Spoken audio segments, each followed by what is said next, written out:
Fala pessoal, tudo na paz? Irmão Alex aqui para dar continuidade nos estudos bíblicos. Que o Eterno possa estar nos abençoando grandemente. Se por acaso queira receber as mensagens, manda um oi pro 61 99119 2421, irmão Alex, beleza? Nós estamos lendo um livro aqui, O Cristianismo através do século, uma história da igreja cristã.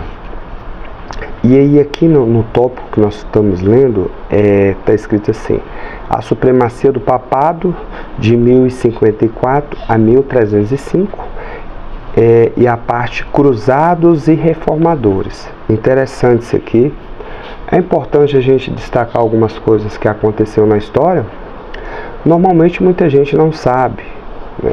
São poucas as pessoas que se interessam por esse assunto, né? Então, por isso que nós estamos trazendo aqui algumas informações. De repente, milhares de pessoas não vai ter contato com a literatura dessa. Vou deixar na tela aí para você ver qual é o livro que nós estamos lendo, beleza? Então vamos ver aqui o que fala aqui, qual as informações que vai trazer para nós. No século 12 e 13, lembrando que nessa época a igreja evangélica não existia ainda, só a igreja católica. O cristianismo na Europa Ocidental foi marcado por interrupções de um zelo religioso que se manifestou em termos de participação em movimentos de cruzada e de reforma. Século XII e século XIII.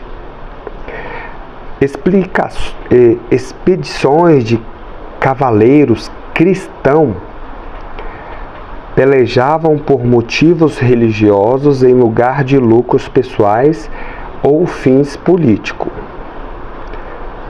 Pessoal, vou deixar só uma observação aqui. Essa palavra cristão, a gente entende que uma pessoa cristã é uma pessoa que segue a Cristo. Mas aqui você observa que os frutos, as ações dessas pessoas não tem nada a ver com Cristo e nem com os apóstolos, né? Então, nem todo mundo que leva esse título de cristão quer dizer que segue a Cristo. Isso aqui é um ponto interessante, você tem que ter isso em mente. De repente você vê alguém fazendo alguma coisa, cristão, mas não segue a Cristo. Só tem um título. Ele deve estar em alguma instituição religiosa, mas ele não é a igreja verdadeira. A igreja verdadeira é santa, busca fazer realmente aquilo que Cristo ensinou. Beleza? Vamos lá então. De 100 a 130, as cruzadas contra os muçulmanos na Europa e na Ásia e contra os hereges na Europa aconteceram em sua maioria sob o égide da Igreja Romana. As ordens cistercenses dominicana e franciscana surgiram como movimentos de reforma para rejuvenescer o monasticismo medieval. O zelo espiritual incitou leigos a participarem de movimentos albígenes e valdenses. A energia gasta na construção das grandes catedrais góticas da Europa testemunha também um ardor espiritual experimentado nesse período. E aí nós vamos ver o tópico que fala os cruzados versus a crescente. Na realidade é a cruz versus o crescente, de 1095 a 1291, que fala assim, os cristãos tinham realizado cruzadas contra os muros na Espanha e os muçulmanos na Sicília, algum tempo antes das cruzadas à Terra Santa. Essa aremedita ocidental dos movimentos de cruzadas tinha um objetivo de expulsar os muçulmanos do território em que estavam a Europa Ocidental. As cruzadas, a Palestina, que era a facção oriental, e maior desse movimento de cruzada contra os muçulmanos visavam recapturar a Palestina dos selvagens turcos seljúcidas.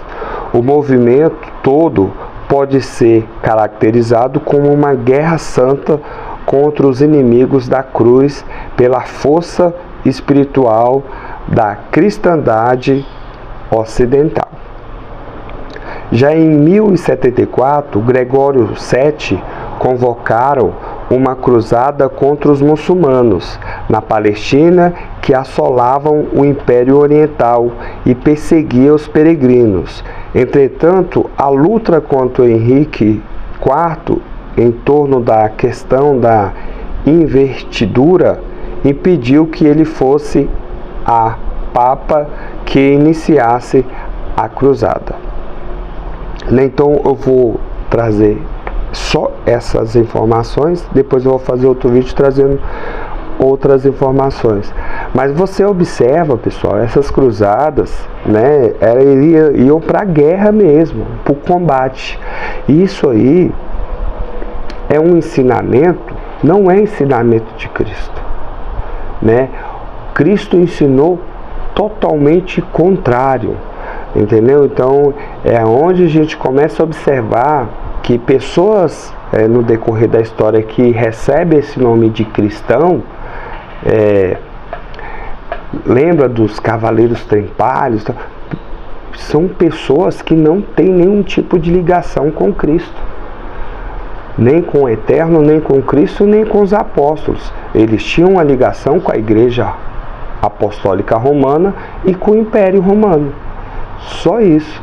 Mas de fato eles não têm nenhum tipo de ligação com Cristo, com o Messias.